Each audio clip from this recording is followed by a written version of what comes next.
One of the most paralyzing fighters in boxing, probably since Floyd Mayweather Jr., is Saul Canelo Alvarez. Many people view him already as an all-time great, top 25. Some even say top 10. And also many people view him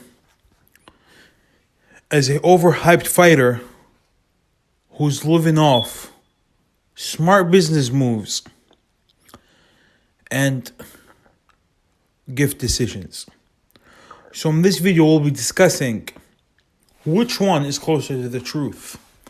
I, for one, fall in between. I don't believe Canelo is a top 10 fighter, nor is he a top 25. Nor do I believe he's completely a bum.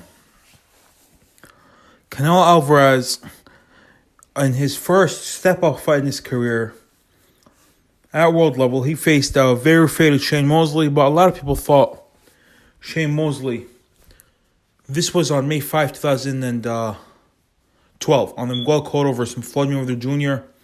undercard. It was Miguel Cotto defending his WBA title against Floyd Mayweather Jr. And they were both in the same weight class, light middleweight and light middleweight. And a lot of people were picking Shane Mosley to win that fight. Not the majority, but there was a sizable amount of people. Canelo basically won every round, dominated a very, very old Shane Mosley, who hadn't won a fight in 3 years at that time.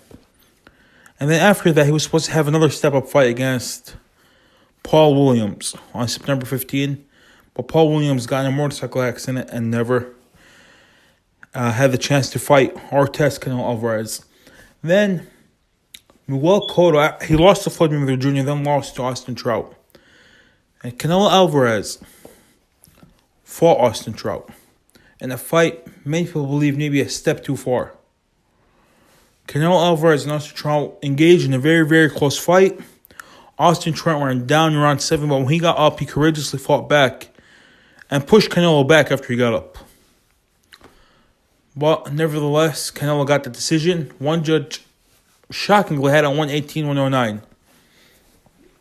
Then in his next fight, Canelo, now at the age of 23, the same age where Teofimo Lopez beat Vasily Lomachenko, Floyd Mayweather defended his WBA title and to unify with Canelo's WBC title, also to pick up the vacant lineal title on September 14 of 2013, where Floyd Mayweather Jr. shut out, beat up and outboxed Canelo Alvarez over 12 rounds, and it seemed like he could have gotten the stoppage late, but took his foot off the gas. Then Canelo beat Alfredo Angulo after the fight, won a razor-close fight against Ruslan de Lara, but it really counts how you see it close, because I didn't see it close. I thought Lara clearly won the fight, because I'm one of the people that favor headshots over body shots. Of course, they both count. They're both scoring punches, but a headshot, in my opinion, is worth more than a body shot. When you barely land any headshots, I would have landed like 8 or 10 headshots.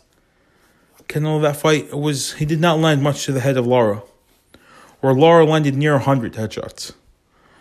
So I don't see how you could win a fight when you're basically 6 or 7 times outthrown to the head and outlanded to the head. Nevertheless, he got the split decision. One judge had it 9-3 for Canelo.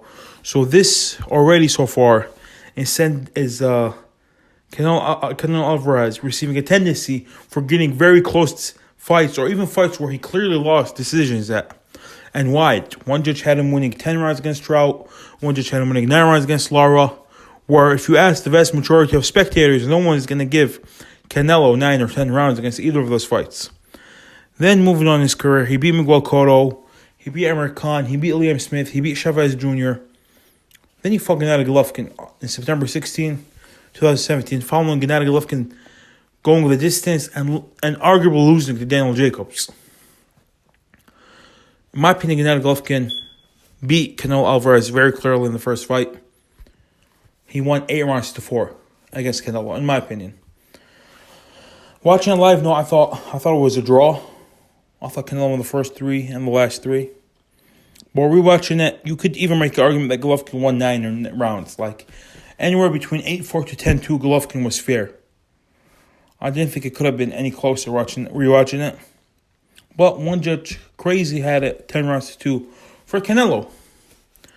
One judge had it a draw, and the other judge had it 7 rounds to 5 Golovkin. So I'm telling you, in my opinion, I thought Golovkin won 8 to 10 rounds.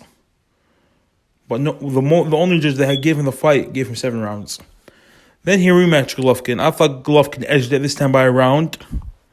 But this time it was clearly closer. You could see it more as a draw this time around. But he was awarded the majority decision victory, Canelo Alvarez. And after that, after the Golovkin fights, he's been a very dominant fighter. He beat Rocky Fielding to pick up the WBA regular title. He beat Daniel Jacobs. I thought people say that he got a gift decision over Daniel Jacobs. No, I thought he clearly won that fight. I had him winning 9 rounds to 3, 8 rounds to 4. He knocked out Sergey Kovalev to pick up the WBO heavyweight champion.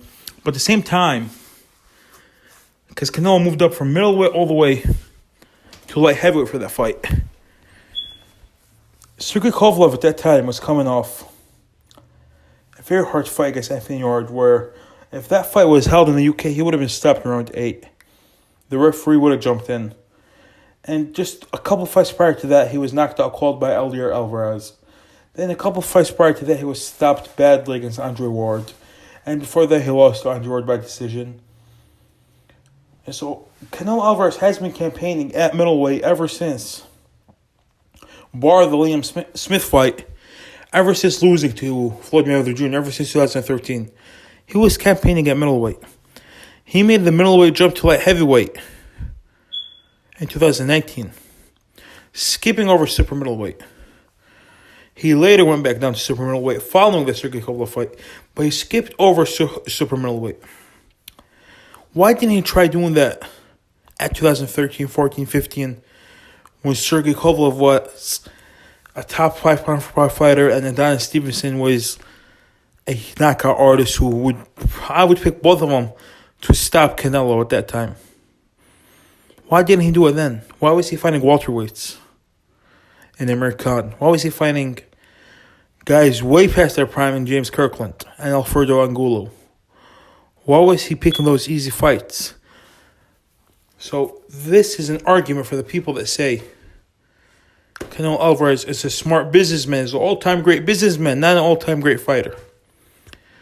Following that, in my opinion, in many spectators' opinion, beat Callum Smith, the lineal super middleweight champion. And the blueprint was set how to beat Callum Smith, especially under the Joe Gallagher style. Then after that, Canelo Alvarez schedules to fight Callum Smith. So you can see both sides of the argument. He's still a 4-weight champion, unified at middleweight and undisputed at super middleweight, 2-time champion at light middleweight, and WBO champion at light heavyweight. So you never know. He might even be Artur Beterbiev. I don't see it, but he might do that. Let me know what you guys think in the comments below. Like and subscribe if you enjoyed the video. And Sadiq Boxing out.